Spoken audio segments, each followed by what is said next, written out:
नमस्कार, बहुत स्वागत है आप सभी का हमारे इस खास बुलेटिन में। मैं हूं आपके साथ ज्योति यादव। चलिए बुलेटिन की शुरुआत करते हैं। नगरीय निकाय चुनाव के मतदान को महज कुछ ही दिन बचे हुए और ऐसे में बिना समय गंवाए सभी पार्टियों के प्रत्याशी जनता के बीच जाकर अपने लिए मतदान करने की अपील कर रहे हैं।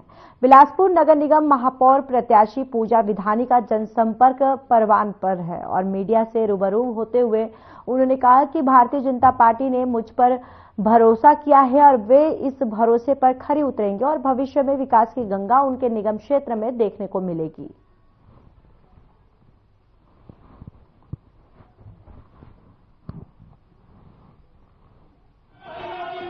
नगर निगम का चुनाव है और भारतीय जनता पार्टी ने मेयर प्रत्याशी मुझे बनाया है। मैं पूजा विधानी और मैं आज यहाँ चिरगिट्टी में उपस्थित हूँ। मेरे महापौर जिसके साथ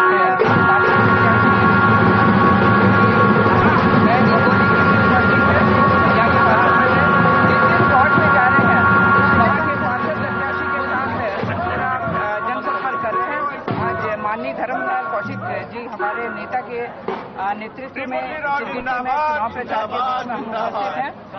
आज देखिए जो जनता के बीच में जा रहे हैं तो बहुत उत्साहित है। यहाँ भी आप देख रहे हैं जनता किस तरीके से भारतीय जनता पार्टी के तरफ एक पॉजिटिव नजर से देख रही है कि आने वाले समय में विकास की गति को बिलासपुर में बढ़े, क्योंकि पिछले 5 साल जिस तरीके से नगर निगम में कांग्रेस की महापौर और कांग्रेस की राज्य में सरकार थी, विकास की गति को पूरा छत्तीसगढ़ में और बिलासपुर में 5 साल पीछे ढकेल दिए थे। कोई भी विकास कार्य नहीं हुआ था। जनता जो है मूलभूत समस्याओं के लिए, रोड, नाली, बिजली और सफाई के लिए त्रस्त थी। अभी 14 महीने में जब से राज्य में माननीय विष्णुदेव सरकार आई है, विकास से जिस तरीके से खटाखट हो रहा है और बहनें जो है इतना उत्साहित हैं। जिस तरीके से महतारी वंदन का योजना चल रहा है, बहनों के खाते में 1000 रुपए जा रहा है।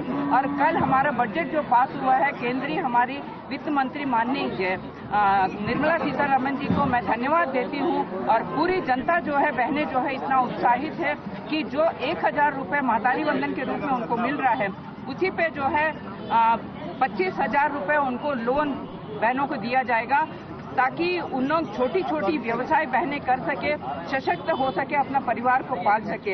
इस लोन का जो राशि जो है, जो उनको 1000 मिल रहा है, उसी में से किस्त के रूप में कटेगा, तो उनके पर भी कोई बोझ भी नहीं रहेगा। उसी तरीके से जिस तरीके से इस शहर में माननीय पूर्व में मंत्री जी रहे हैं, माननीय अमर अग्रवाल जी ने ई रिक्शा को पहले जैसे बढ़ावा दिया था, पिंक ड्रेस में जो बहनें ई रिक्शा चलाती थी उसको भी बहुत कम लोन में जो है और सब्सिडी के साथ जो है बहनों को ई रिक्शा भी केंद्र सरकार की योजना है कि ई रिक्शा के माध्यम से भी बहनें सशक्त हो। बहनों को और भी स्व-सहायता समूह के माध्यम से बहुत सरलता से उनको लोन दिया जाता है कि बहनें व्यवसाय करके जो है अपना घर का देख रेख कर सके और अपना सुचारू रूप से अपना परिवार को चला सके। इस तरीके से केंद्र और राज्य में हमारे विकास पुरुष बैठे माननीय मोदी जी और विष्णुदेव सरकार जी, और मेरे नगर निगम क्षेत्र के बिलासपुर में जो है हमारे 4 विधायक और एक नगरीय प्रशासन मंत्री माननीय अरुण साहू जी है, धर्म भैया हैं, माननीय अमर अग्रवाल जी हैं, धर्मजीत जी हैं और सुशांत जी हैं। इन सबको मैं सम्मिलित करके सबके साथ प्लानिंग के साथ इस बिलासपुर शहर को सुंदर और स्वच्छ बनाने का प्लानिंग के साथ हम योजनाबद्ध तरीके से काम करूंगी मैं। और निराश जो दिखा रहा है, एक महिला प्रत्याशी को भारतीय जनता पार्टी ने उतारा है। ये भारतीय जनता पार्टी ही बहनों को सम्मान देने का काम कर सकती है, बहनों को सशक्त बनाने का काम कर सकती है। ओबीसी पुरुष ओपन था, उसमें जो है भारतीय जनता पार्टी ने मुझे प्रत्याशी बनाया है।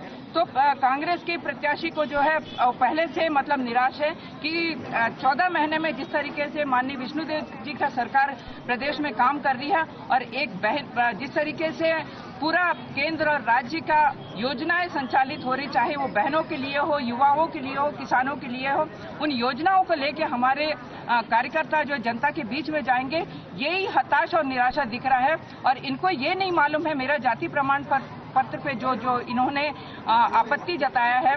कोई भी लड़की किसी सामान्य वर्ग से भी शादी करती है, लेकिन मैं अपने पिता के पहचान से जो ओबीसी वर्ग में आती हूँ, तो इसीलिए मैं ओबीसी जात से हूँ। मेरे पति का सामान्य वर्ग से करके ओबीसी में नहीं आती है करके ये सभी अनगन बातें करके जो है ये लोग आपत्ति लगाए थे, लेकिन ये सब जो है सिर से खारिज हो गया है। और मैं आज चुनाव के मैदान में डटी हुई हूँ और आने वाले समय में इनको जनता जो है जवाब देगी। पश्चिम बस्तर डिवीजन एरिया में हुई मुठभेड़ में अब तक 8 पुरुष माओवादियों के शव बरामद किए गए हैं। और आपको बता दें चले कि मुठभेड़ में मारे गए माओवादी पश्चिम Bastar division Gangalur area committee company number 2 और मिलिटिया कंपनी के सदस्यों की शिनाख्तगी कार्रवाई की गई है। और मुठभेड़ में माओवादियों के कैंप ध्वस्त कर दिए गए हैं और साथ ही मुठभेड़ के स्थल से इंसास और राइफल और 12 बोर राइफल, बीजीएल लॉन्च सहित भारी मात्रा में हथियार और माओवादी सामग्री बरामद की गई है। मुठभेड़ के दौरान 2 डीआरजी जवानों को भी यहां पर मामूली चोट आई है। घायल जवानों की हालत जो है वह खतरे से बाहर असामान्य बताई जा रही है। तो वही मुठभेड़ में कई और नक्सलियों के मारे जाने और घायल होने की भी संभावना है। आपको बताते चले कि इन्फोर्समेंट की टीम आसपास के क्षेत्र में गश्त कर सर्चिंग कर रही थी। और जानकारी देते हुए पुलिस महानिरीक्षक बस्तर में रेंज सुंदरराज पी ने बताया कि 2024 में नक्सल विरोधी अभियान में मिली बढ़त को आगे जारी रखते हुए साल 2025 में भी बस्तर में सुरक्षा बल प्रभावी रूप से प्रतिबंधित और गैर कानून सीपीआई माओवादी संगठन के विरुद्ध नक्सल विरोधी अभियान चला रहा है, जिसके परिणाम में 32 दिनों में कुल 33 हार्डकोर माओवादियों के शव बरामद किए गए हैं।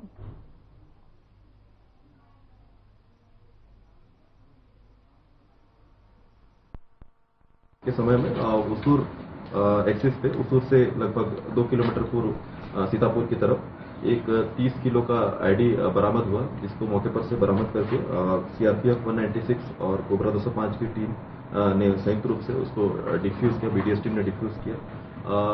ये जो आईडी लगा था कमांड आईडी था, इसकी जो काफी दूर से लगाया गया था और सुरक्षा बलों को नुकसान पहुंचाने के लिए लगाया गया था, जिसको बहुत ही सूझबूझ से हमारे जवानों ने उसको निष्क्रिय किया है। ये नक्सलियों को बौखलाहट को दिखलाता है, जिसमें मेन रोड पे ये आईडी लगा रहे हैं। उस आईडी से बाकी लोगों को भी खतरा है, आम जनमानस को भी खतरा है, लेकिन उसकी परवाह किए बिना नक्सली लगातार आईडी लगा रहे हैं। पिछले महीने अगर हम देखें तो पूरे बीजापुर जिले में 37 आईडी अभी तक हमने या तो ब्लास्ट हुए हैं या फिर उसको बरामद किया गया है या डिफ्यूज किया गया है। तो ये एक नक्सलियों की बौखलाहट को दर्शाता है, जो आईडी का सहारा लेकर ये सिर्फ सुरक्षा वालों को ही नहीं बल्कि जो निर्दोष ग्रामीण हैं उनको भी निशाना बना रहे हैं। सशस्त्र माओवादी उस क्षेत्र में है जो तोड़का कोरचोली के जंगल में है, मौजूद है। उस वक्त से हमारी टीम 31 जनवरी की रात को निकली थी और 1 फरवरी को सुबह 8:30 बजे से मुठभेड़ शुरू हुआ और ये लगभग 1:30 बजे तक चलता रहा। रुक कर फायरिंग होती रही और उसके बाद सर्चिंग हुआ। सर्चिंग के दौरान 8 पुरुष माओवादियों के शव बरामद किए गए, जिसमें जो मुख्यतः गंगलूर एरिया कमेटी के और गंगलूर एलओएस के सदस्य हैं और 100 के साथ में हथियार में इंसास ऑटोमेटिक राइफल बरामद हुआ है, 2 12 बोर बरामद हुए, बीजीएल लॉन्चर, इसके अलावा मजल लोडिंग गन भी उसमें बरामद हुए, साथ में वॉकी टॉकी सेट के अलावा अन्य जो नक्सली सामग्री बरामद हुए। उसमें से एक जो है एसीएम रैंक के हैं गंगलूर एरिया कमेटी के कमलेश नीलकंठ, उसके अलावा 2 एलओएस सदस्य हैं गंगलूर एलओएस के, इसके अलावा मिलिशिया कंपनी जो गंगलूर की मिलिशिया कंपनी है उनके सदस्य हैं।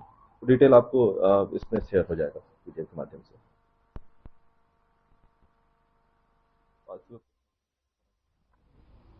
बिलासपुर में अखंड भारत ब्राह्मण समाज की तरफ से हर साल की तरह छत्तीसगढ़ी हाट और छत्तीसगढ़ी व्यंजन मेला का आयोजन किया गया। समापन समारोह अवसर पर मुख्य अतिथि कौशल्या साई ने ब्राह्मण महिला संगठन के आयोजनों की तारीफ करते हुए कहा कि बात व्यंजनों तक नहीं होनी चाहिए, उससे भी आगे बढ़कर प्रयत्न करना चाहिए और संयुक्त परिवार परंपरा, कला और संस्कृति की निरंतरता के लिए उपस्थित जनसमूह से कहा कि परिसर विश्वास और प्रेम समय की मांग है। पत्रकारों के सवालों का जवाब देते हुए कहा कि सिर्फ बेटी बढ़ाओ ही नहीं बल्कि बेटों को भी नैतिक शिक्षा जरूरी है।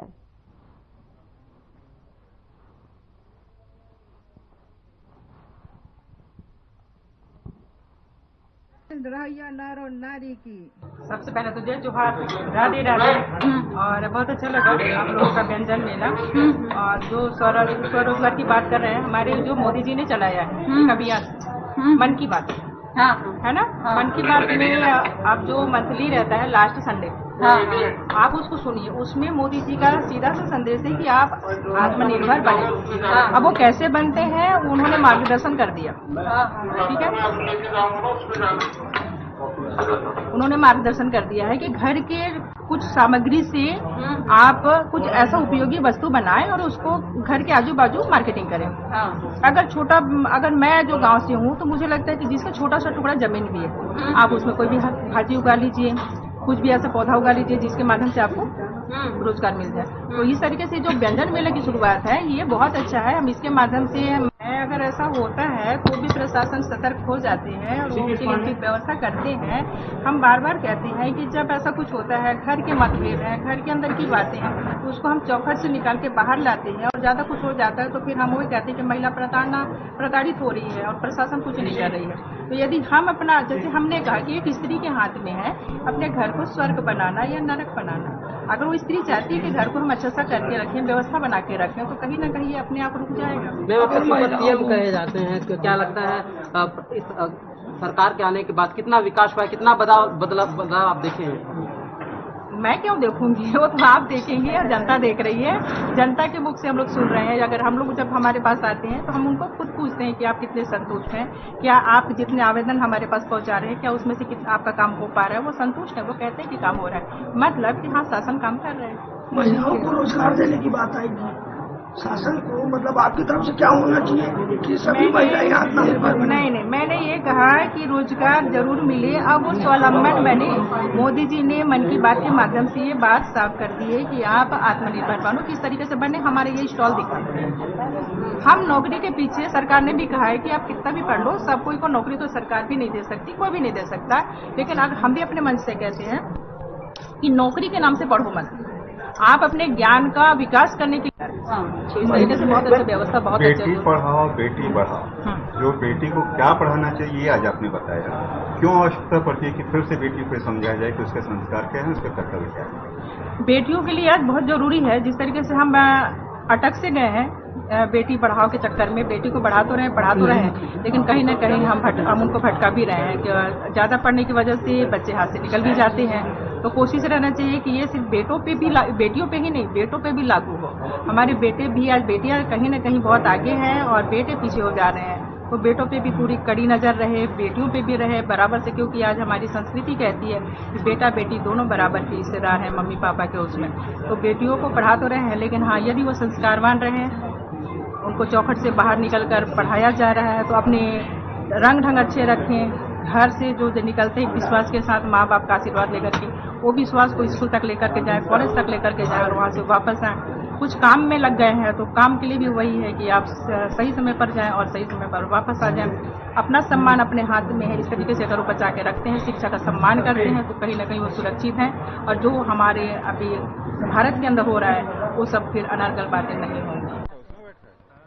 सभी मंच योजना में और हमारे व्यंजन मेला के लिए रायपुर के एकात्मक परिसर में छत्तीसगढ़ के वित्त मंत्री ओपी चौधरी ने केंद्रीय बजट के संदर्भ में प्रेस कॉन्फ्रेंस की, जिसमें उन्होंने कहा कि भारत की जो अर्थव्यवस्था है वो बहुत ही तेजी से बढ़ रही है।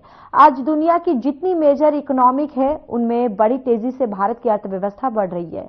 पीएम मोदी के जिस विजन के साथ देश आगे बढ़ रहा है वो विजन उनके हर बजट में दिखाई देता है।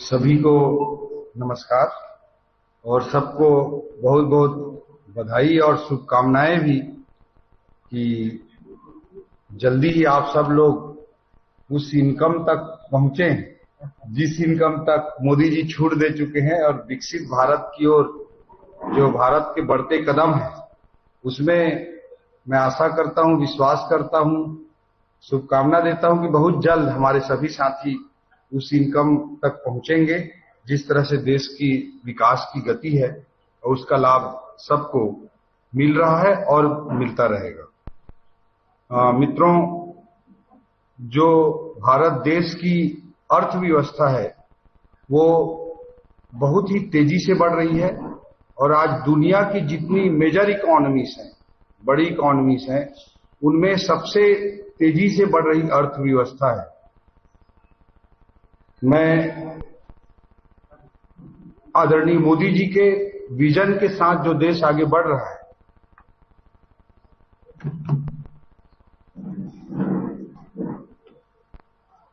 मोदी जी के विजन के साथ जो देश आगे बढ़ रहा है, उसके जो विजन है, जो विजन के उनके बिंदु हैं, वो हर बजट में वो दिखाई देता है। 2047 तक भारत को विकसित राष्ट्र बनाने का एक स्पष्ट लक्ष्य और उसके लिए आवश्यक विजन मोदी जी इस देश को दिए हैं और उसके अनुरूप लगातार कार्य हो रहे हैं। अभी एक बुक आई है जिसका मैं बहुत बार जिक्र करता हूं। हमारे भिलाई में ही पढ़े लिखे एक इकोनॉमिस्ट हैं जो कृष्णमूर्ति सुब्रमण्यम जी, जो उनका स्कूलिंग वगैरह हमारे भिलाई में ही हुआ था और बाद में बहुत बड़े इकोनॉमिस्ट बने। और मोदी जी जब 2014 में सरकार में प्रधानमंत्री बने तो उनके चीफ इकोनॉमिक एडवाइजर भी रहे, मुख्य आर्थिक सलाहकार रहे। उन्होंने अभी एक बुक लिखी है, इंडिया एट 100। भारत जब आजादी के 100 साल पूरे करेगा तो भारत की इकोनॉमी का साइज क्या होगा। मोदी जी का भी स्पष्ट विजन है कि जब हम आजादी के 100 साल पूरे करेंगे 2047 तक, तो भारत को हम विकसित राष्ट्र के रूप में निर्मित करें। ये उनका स्पष्ट विजन है। और इस जो 23-24 साल का जो समय है, 75 साल से 90 साल तक के 25 साल के समय को आदरणीय मोदी जी ने अमृत काल की संज्ञा दी। और इसमें उन्होंने जो बुक में लिखा है कि भारत की इकोनॉमी अभी लगभग आज तो $3.7 ट्रिलियन की है। जब उन्होंने बुक लिखी तब इंडियन इकोनॉमी 2 साल पहले $3.2 ट्रिलियन की इकोनॉमी थी, 3.3 ट्रिलियन के लगभग की इकोनॉमी। तो आज जो $3.7 ट्रिलियन की इकोनॉमी है, ये बढ़कर $55 ट्रिलियन की इकोनॉमी हो जाएगा। ये उनका आकलन है कृष्णमूर्ति सुब्रमण्यम जी का। $3.7 ट्रिलियन से बढ़कर $55 ट्रिलियन हो जाएगा। 55 ट्रिलियन हो जाएगा इंडिया। आने वाले 23 सालों में भारत की इकोनॉमी के साइज के बढ़ने का उन्होंने जो अनुमान लगाया है वो $3.7 ट्रिलियन से $55 ट्रिलियन की इकोनॉमी के बढ़ने का अनुमान लगाया है। तो उनका अपना एस्टिमेशन है, उनका अपना आधार है। उनका मानना है कि 8% का जीडीपी ग्रोथ हम अचीव कर पाएंगे। 5% का इन्फ्लेशन उन्होंने कैलकुलेट किया है और 1% का करेंसी डिप्रिसिएशन उन्होंने माइनस किया है।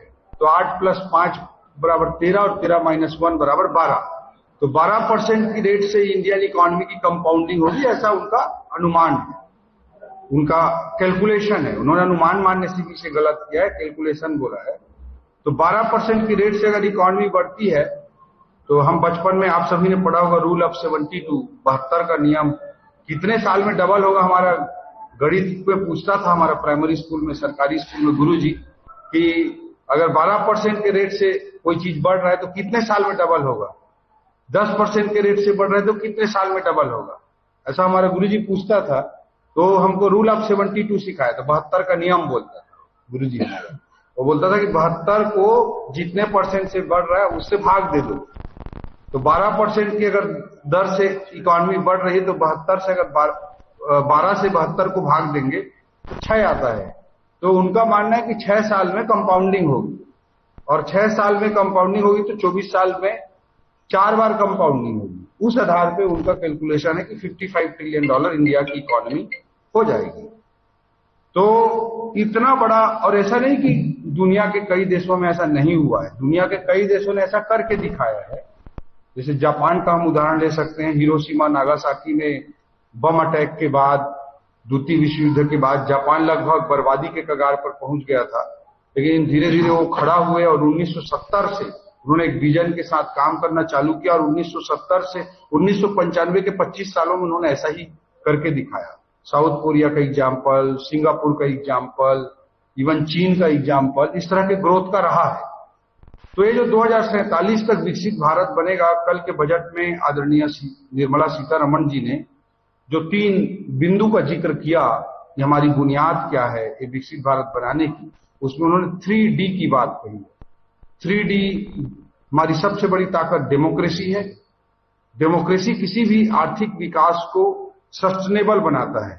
अब बांग्लादेश बहुत अच्छे तेज गति से विकास कर रहा था, डेमोक्रेसी जिस तरह की परिपक्व होनी चाहिए थी वहां नहीं रही, तो देश में पूरा एक डिस्ट्रेस पैदा हुआ और पूरा सब चीज एक बार में एक झटके में खत्म हो गया।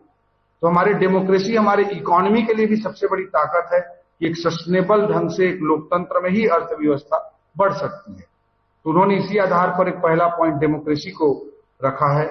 दूसरा पॉइंट उन्होंने डेमोग्राफी को रखा है। आप सबको याद होगा, हम सब जब स्कूल में पढ़ते थे, आप भी जब स्कूल में पढ़ते थे, तो उस समय भारत की समस्याएं लिखने के लिए आता था क्वेश्चन, तो पहला दूसरा नंबर में हम लोग जनसंख्या जरूर लिखते थे। पहला या दूसरा या तीसरा में जनसंख्या जरूर लिखते थे कि बहुत ज्यादा जनसंख्या वो हमारे देश की प्रॉब्लम है। बट आप देखिए कि ह्यूमन कैपिटल भारत बन सकता है। आज पूरा परसेप्शन चेंज हो गया है। कोई भारत की समस्याएं लिखेगा उसमें जनसंख्या को कदापि नहीं लिखेगा। आज पूरी दुनिया बूढ़ी हो रही है। जापान की औसत आयु आज 47 वर्ष है, यूरोप की औसत आयु आज 46 वर्ष है, अमेरिका और चाइना की औसत आयु लगभग 42 वर्ष है, और हमारे देश की औसत आयु अभी 29 वर्ष है। तो ये हमारे लिए सबसे बड़ा लाभ है, सबसे बड़ी चीज है।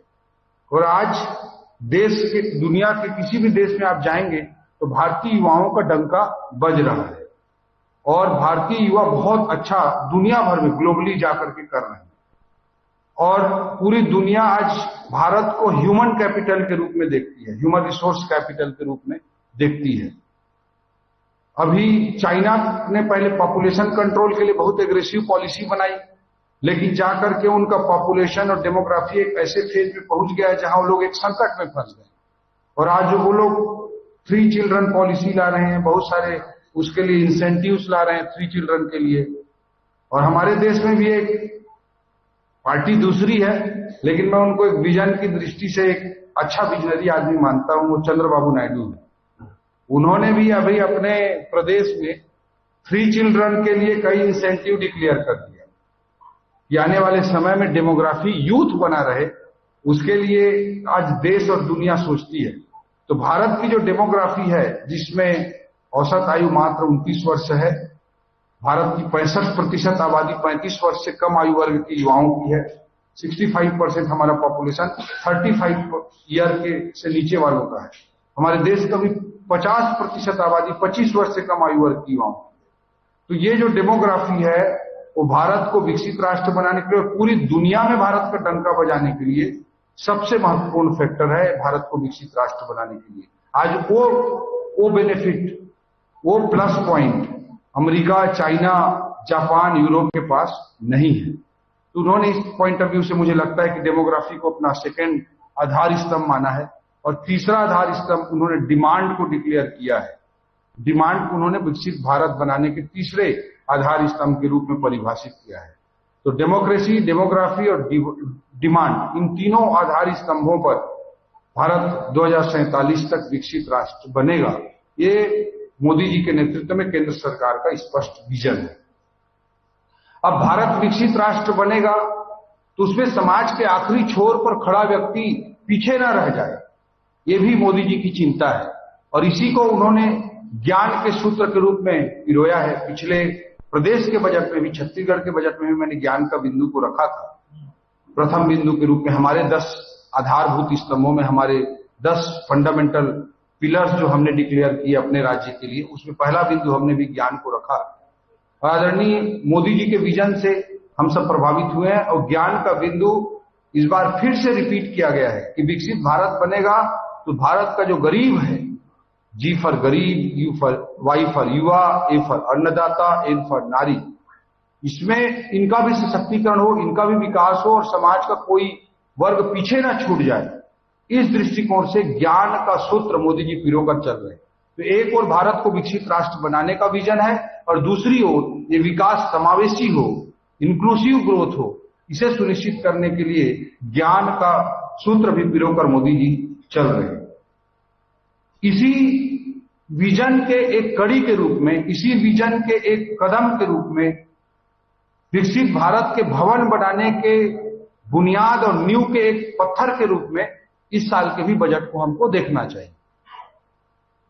जो सबसे बड़ी बात है कि भारत को विकसित राष्ट्र बनाना है, भारत के युवा दुनिया भर में डंका बजाएं, भारत की डेमोग्राफी सबसे महत्वपूर्ण बिंदु है। ये जब हम बात करते हैं तो सबसे महत्वपूर्ण हमारे देश का मध्यम वर्ग की भी भूमिका आती है। जो मिडिल क्लास है वो देश के ग्रोथ को पुश करने वाला क्लास होता है, सबसे ज्यादा इंस्पिरेशनल होता है। जो middle class, lower middle class होता है, आज यहां पर हम लोग जितने लोग बैठे हैं, आप में से मैक्सिमम का बचपन मिडिल क्लास में गुजरा होगा। हम सब मिडिल क्लास को रिप्रेजेंट करने वाले लोग, और भारत का मिडिल क्लास ही भारत में सबसे ज्यादा इंस्पिरेशनल है, सबसे ज्यादा उसके पास आत्मबल है, आत्म प्रेरणा है, और वो देश को आगे बढ़ाने के लिए बहुत बड़ा काम कर रहा है। आज आप जाके अमेरिका में देखेंगे कि भाई सत्य नडेला वहां पे अगर सीईओ बन के ग्लोबल कंपनी का सीईओ बना हुआ है, उसका बैकग्राउंड आप खोजेंगे तो कोई उसके पेरेंट्स मिडिल क्लास रहेंगे। कोई आदमी किसी कंपनी का सीईओ बन रहा है, कोई बहुत बड़ा इन्वेस्टर बन रहा है, कोई बहुत बड़ा एंटरप्रेन्योर बन रहा है, उसके बैकग्राउंड को आप जाकर देखें तो मिडिल क्लास हो। तो मोदी जी की इस विकसित भारत बनाने की नीति में, उनकी रणनीति में मिडिल क्लास का बहुत बड़ा योगदान है। इसलिए मिडिल क्लास जो टैक्स पेयर है, ऑनेस्ट टैक्स पेयर है, उसको प्रोत्साहित करने का काम मोदी जी ने इस विजन के साथ किया है। और ये काम अभी ही नहीं किया है, 2014 में जब से वो आए हैं तब से किया है। मोदी जी जब 2014 में आए तो इनकम टैक्स में छूट का जो अपर लिमिट था वो 2.5 लाख था, 2.5 लाख रुपए था। आज 2014 में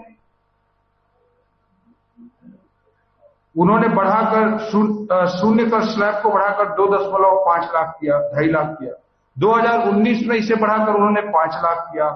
2023 में उन्होंने इसे बढ़ाकर 7 लाख किया।